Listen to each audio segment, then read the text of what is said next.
क्या आपने कभी उस औरत को देखा है जिसकी आंखों में आंसू नहीं होते लेकिन गहराई में समंदर छुपा होता है?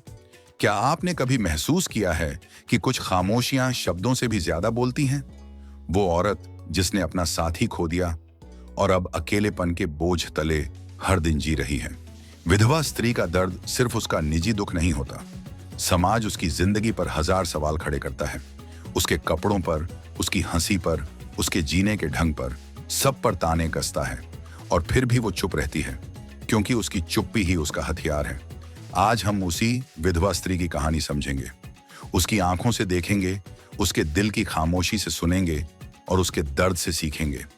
क्योंकि स्टोइक दर्शन यही कहता है, दर्द तुम्हें तोड़ने नहीं बल्कि गढ़ने आता है। तो मेरे साथ इस सफर पर चलिए और समझते हैं कि विधवा स्त्री का मौन हमें क्या सिखाता है। और हाँ, अगर आप पहली बार स्टोइक बुधा की इस आवाज को सुन रहे हैं तो चैनल को अभी सब्सक्राइब कर लीजिए, क्योंकि यहाँ हम जिंदगी के हर उस पहलू पर बात करते हैं जिसे दुनिया अक्सर छुपा देती है। किसी भी औरत के लिए पति सिर्फ साथी नहीं होता, वो उसका सहारा, उसकी ढाल और उसका जीवन साथी होता है। जब वही सहारा अचानक छिन जाता है तो औरत के पैरों तले की जमीन खिसक जाती है। यही पहला सदमा होता है, एक ऐसा आघात जो उसकी आत्मा को अंदर तक हिला देता है। स्टोइक दार्शनिकों ने कहा है कि सबसे बड़ा दुख वही होता है जो अचानक आता है, और विधवा स्त्री का दुख ऐसा ही होता है। कल तक जो हाथ उसके हाथ में था वो अचानक छूट जाता है। कल तक जो आवाज हर सुबह उसे पुकारती थी वो आवाज हमेशा के लिए खामोश हो जाती है। इस क्षण से उसकी जिंदगी बदल जाती है।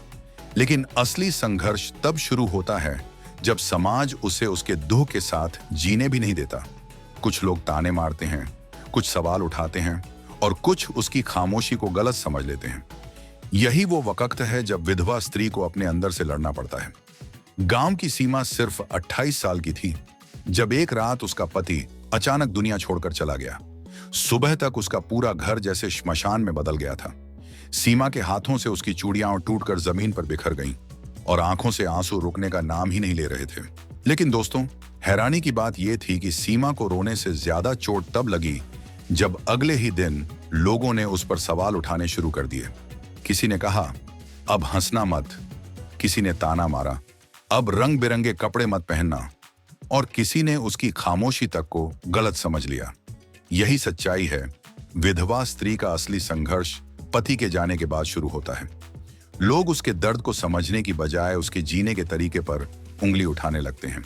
और यहीं पर स्टोइक दर्शन हमें सिखाता है कि सबसे बड़ा दुख वही है जो अचानक आता है, लेकिन वही दुख हमें सबसे ज्यादा मजबूत भी बनाता है।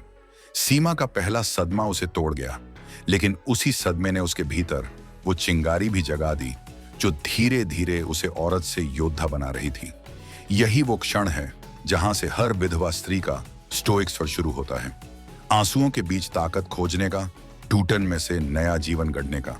पति के जाने का सदमा सहना ही आसान नहीं होता, लेकिन असली बोझ तो तब शुरू होता है जब समाज अपने नियम उस औरत पर थोप देता है। विधवा स्त्री के हर कदम पर नजर रखी जाती है। उसकी हंसी तक पर सवाल उठते हैं, उसके कपड़ों तक पर ताने मिलते हैं, जैसे वो औरत अब सिर्फ एक इंसान नहीं रही बल्कि समाज की ठंडी नजरों का बोझ बन गई हो। सीमा ने यह बहुत जल्दी महसूस कर लिया था। पति की मौत के सिर्फ कुछ ही दिनों बाद जब उसने आंगन में जाकर धूप सेंकने की कोशिश की तो पड़ोस की औरतों ने ताना मार दिया, अब तुम्हें यह सब शोभा नहीं देता। उसके चेहरे पर मुस्कान देखी नहीं जा रही थी। उसकी आंखों में चमक लोगों को चुभ रही थी। वो अकेली थी, टूट चुकी थी, लेकिन ऊपर से उसे यह भी साबित करना पड़ रहा था कि वो कितनी दुखी है। जैसे अगर उसने सामान्य तरीके से जीने की कोशिश की तो लोग कह देंगे कि ये औरत जल्दी भूल गई। यही तो सबसे बड़ा अन्याय है, जब समाज किसी औरत को उसके गम से निकलने नहीं देता। स्टोइक दार्शनिकों ने कहा है कि लोगों की राय हमारे हाथ में नहीं होती, लेकिन हमारी प्रतिक्रिया हमेशा हमारे हाथ में होती है। विधवा स्त्री धीरे धीरे ये सीख जाती है कि उसे इन तानों के बीच भी जीना है। सीमा हर रोज ऐसे ही शब्दों से लड़ रही थी। वो जानती थी कि अगर उसने लोगों की सोच के हिसाब से जीना शुरू किया तो उसकी जिंदगी सिर्फ एक जेल बनकर रह जाएगी। इसीलिए उसने धीरे धीरे अपने दिल को सख्त किया, तानों को अनसुना करना शुरू किया। और यही उसके स्टोइक सफर का अगला सबक बना। लोग क्या कहेंगे, ये सोचकर मत जियो, बल्कि ये सोचो कि तुम्हारा दिल तुम्हें क्या कह रहा है। पति के जाने के बाद औरत के सामने सबसे बड़ी चुनौती होती है जीने की मजबूरी। चाहे दिल टूट चुका हो, चाहे आंखें हर रात तकिए पर भीगती हों, मगर सुबह सूरज फिर उगता है। घर के दरवाजे पर फिर दस्तक होती है, बच्चों के चेहरे पर फिर मासूमियत झलकती है और पेट की भूख सब भावनाओं पर भारी पड़ जाती है। यही वो क्षण होता है जब औरत समझती है कि उसके पास रुकने का, हार मानने का कोई हक नहीं है। जिंदगी उसे धक्का देकर आगे बढ़ने पर मजबूर कर रही है। सीमा ने भी यही झेला। जब तक उसका पति जिंदा था, घर का हर बोझ, खेत की हर चिंता और बाजार का हर हिसाब उसी के हाथों में था। सीमा बस घर और बच्चों तक सीमित थी। लेकिन अब अचानक हालात पलट गए। उसे ही खेतों में जाना पड़ा, पैसों का हिसाब रखना पड़ा और बच्चों की पढ़ाई की जिम्मेदारी भी निभानी पड़ी। शुरुआत में उसके हाथ कांपते थे, मन डरता था, लेकिन हर बार जब उसने अपने बच्चों को भूखे सोते देखा, उसके भीतर एक आग जल उठी। उसने खुद से कहा, अगर मैं ही टूट जाऊं तो इन मासूमों का क्या होगा। यही सवाल उसकी आंखों के आंसू सुखा देता और उसके दिल की कमजोरी को ताकत में बदल देता। मजबूरी अब उसका सबसे बड़ा गुरु बन चुकी थी। समाज ने उसे अकेला छोड़ा नहीं। हर दिन कोई नया ताना, कोई नई फप्ती सुनने को मिलती। कोई कहता, विधवा होकर अब ये बाहर क्यों घूम रही है, तो कोई फुसफुसाकर बोलता, इतनी जवान है, संभल कर रहना चाहिए। लेकिन सीमा अब इन शब्दों को अपनी आत्मा में जगह नहीं देती थी। उसने सीखा कि दुनिया की आवाजें कभी रुकेंगी नहीं, पर उसका रास्ता वही तय करेगा। यही स्टोइक दर्शन है। हालात तुम्हारे काबू में नहीं, लेकिन तुम्हारी प्रतिक्रिया हमेशा तुम्हारे काबू में होती है। सीमा ने समझ लिया था कि अगर वो हर ताने का बोझ उठाएगी तो टूट जाएगी। उसने समाज की जंजीरों को नजरअंदाज करना शुरू किया और अपनी नजरों को सिर्फ अपने बच्चों पर टिकाया। धीरे धीरे वो औरत जिसे लोग कमजोर समझते थे, वही औरत खेतों में हल चलाने लगी। वही औरत बाजार जाकर मोल भाव करने लगी। वही औरत अपने बच्चों के स्कूल के दरवाजे पर खड़ी होकर फीस जमा करने लगी। और हर कदम पर उसे अपने पति की याद आती थी, लेकिन उस याद के आंसू अब ताकत बन चुके थे। उसकी आंखों में अब भी दर्द था, लेकिन उस दर्द की तह में एक चमक भी थी। वो चमक थी आत्मविश्वास की। और यही सबसे बड़ा सबक है। विधवा स्त्री मजबूरी से नहीं जीती, बल्कि मजबूरी को साहस में बदलकर जीना सीखती है। वो समझ जाती है कि जिंदगी उसे तोड़ने आई है, लेकिन अगर वो चाह ले तो वही जिंदगी उसे गढ़ भी सकती है। जब जिंदगी किसी औरत से उसका जीवन साथी छीन लेती है, तो उसके आसपास का शोर भले ही बढ़ जाता है, लेकिन उसके भीतर एक गहरी खामोशी जन्म लेती है। यही तन्हाई धीरे धीरे आत्मखोज का रूप लेती है। विधवा स्त्री अपने दुख को समझते समझते, अपनी चुप्पियों में झांकते झांकते खुद को पहचानना शुरू कर देती है। सीमा के साथ भी यही हुआ। पहले पहल जब उसका पति गया तो रातें काटना मुश्किल था। तकिए से लगकर वो चुपचाप रोती रहती। हर आवाज, हर कोना उसे उसके पति की याद दिलाता। लेकिन धीरे धीरे उसने उस तन्हाई को अपना साथी बना लिया। अब वो वही रातें लिखने में बिताती जहां वो अपने मन की बातें कागज पर उतार देती। कभी वो खेत में अकेली बैठ जाती और हवा से बातें करती।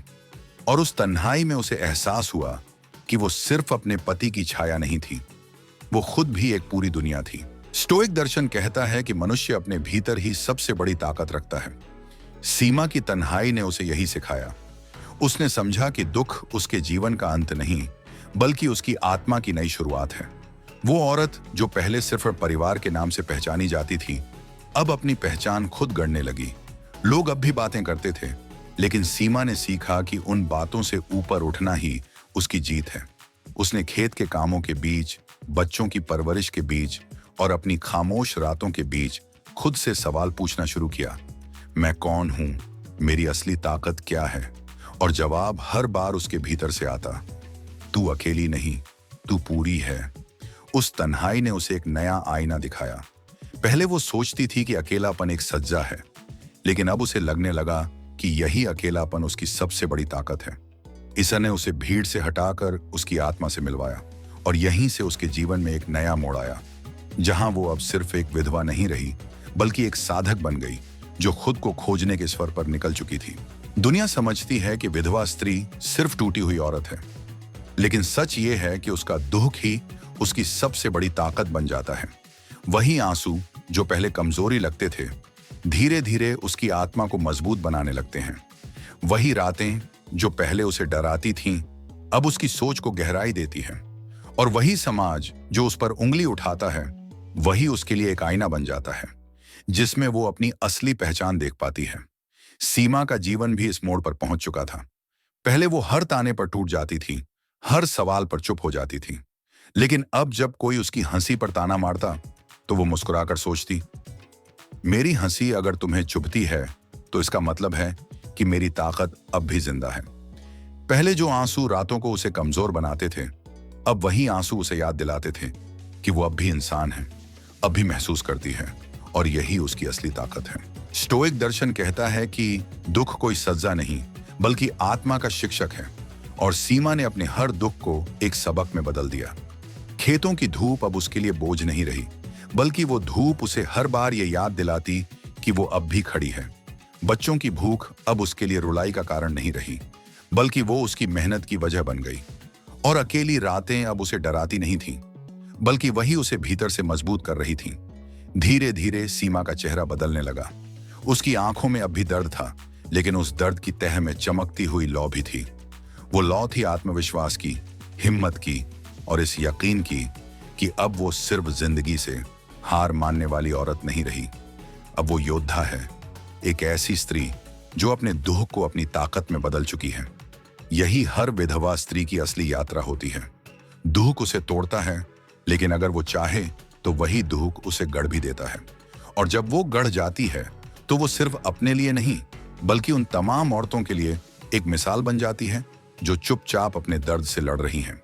विधवा स्त्री का असली रूप तब सामने आता है जब वो अपने दुख और तन्हाई से निकलकर आत्मसम्मान की राह पकड़ लेती है। शुरुआत में उसे लगता है कि उसकी जिंदगी खत्म हो गई है, लेकिन धीरे धीरे वही औरत समझती है कि उसका जीवन सिर्फ किसी रिश्ते का नाम नहीं है। वो खुद भी एक संपूर्ण अस्तित्व है जो सम्मान और प्रेम की हकदार है। सीमा की जिंदगी अब इसी मोड़ पर थी। एक समय था जब वो लोगों की नजरों से बचकर जीती थी, उनके तानों से टूट जाती थी। लेकिन अब जब वो बाजार से घर लौटती, तो लोगों की नजरों का असर उस पर नहीं होता। अब वो सीधे चलती, सिर ऊंचा रखकर। उसकी चाल में वो आत्मविश्वास था जो समाज के तानों से कहीं ज्यादा भारी था। उसने समझ लिया था कि आत्मसम्मान सबसे बड़ी पूंजी है। अगर इंसान अपनी इज्जत खुद नहीं बचाएगा, तो दुनिया उसे और गिराने में देर नहीं करेगी। स्टोइक दार्शनिक कहते हैं कि किसी और का सम्मान पाने से पहले अपने आत्मसम्मान को पहचानो। सीमा ने यह बात अपने जीवन में उतार ली थी। अब उसकी सुबह आंसुओं से नहीं, बल्कि नए कामों की योजना से शुरू होती थी। उसके बच्चे अब उसकी कमजोरी नहीं, बल्कि उसकी ताकत बन चुके थे। उसने महसूस किया कि जीवन में खोने के बाद भी बहुत कुछ पाया जा सकता है, बशर्ते इंसान अपने आत्मसम्मान को थामे रखे। लोग अब भी बातें करते थे, लेकिन सीमा जान चुकी थी कि दुनिया की आवाजें कभी रुकेंगी नहीं। रुकना तो उसके कदमों को है या बढ़ना, यह फैसला सिर्फ उसके हाथ में है, और उसने बढ़ना चुना। यही उसकी जीत थी, यही उसका स्टोइक सफर था। इस मोड़ पर सीमा अब सिर्फ एक विधवा नहीं रही, अब वो एक ऐसी औरत थी जिसने अपने दुख को ताकत बनाया, अपनी तन्हाई को आत्मखोज में बदला, और अपने आत्मसम्मान से नया जीवन गढ़ लिया। यही हर विधवा स्त्री की असली कहानी है। वो गिरती है, टूटती है, रोती है, लेकिन जब उठती है तो पहले से कहीं ज्यादा मजबूत होकर उठती है। और तब उसकी खामोशी भी पूरे समाज के लिए एक चीख बन जाती है। एक चीख जो कहती है कि मैं सिर्फ विधवा नहीं, मैं एक इंसान हूं, और मेरा जीवन अब मेरा है। दोस्तों, विधवा स्त्री की कहानी हमें यह सिखाती है कि जिंदगी कितनी भी निर्दयी क्यों ना हो, इंसान अगर ठान ले तो वो हर टूटन से ताकत बना सकता है। पति खोना सिर्फ एक औरत का निजी दुख नहीं होता, वो उसकी आत्मा की अग्नि परीक्षा होती है। और जब वो उस अग्नि परीक्षा से निकलती है, तो पहले से कहीं ज्यादा मजबूत और अडिग बनकर निकलती है। स्टोइक दर्शन कहता है, ताकत बाहर से नहीं आती, वो भीतर से जन्म लेती है। विधवा स्त्री इसका सबसे बड़ा उदाहरण है। उसकी आंखों का दर्द, उसकी खामोशी की गहराई और उसके संघर्ष की कहानी हमें याद दिलाती है कि असली इज्जत दूसरों की राय से नहीं, बल्कि हमारे आत्मसम्मान से तय होती है। तो अगर आपकी जिंदगी में कभी अंधेरा छा जाए, अगर आप कभी अकेले पड़ जाएं, तो विधवा स्त्री की ताकत को याद कीजिए। उसकी तरह अपने दुख को ढाल बनाइए, अपनी तन्हाई को आत्मखोज में बदलिए, और अपने आत्मसम्मान से नया जीवन गढ़ लीजिए, क्योंकि सच्चाई यही है, दर्द हमें तोड़ने नहीं बल्कि गढ़ने आता है। और दोस्तों, अगर इस कहानी ने आपके दिल को छुआ है तो चैनल को अभी सब्सक्राइब कर लीजिए। स्टोइक बुद्धा की इस यात्रा में हमारे साथ बने रहिए, क्योंकि यहाँ हम आपको हर उस सच्चाई से रूबरू कराते हैं जिसे समाज छुपा देता है, लेकिन दिल और आत्मा हमेशा महसूस करते हैं। याद रखिए, आप सिर्फ अपने दुहक नहीं हैं, आप अपनी ताकत हैं, आप अपना आत्मसम्मान हैं और आप अपनी जिंदगी की सबसे बड़ी शक्ति खुद हैं।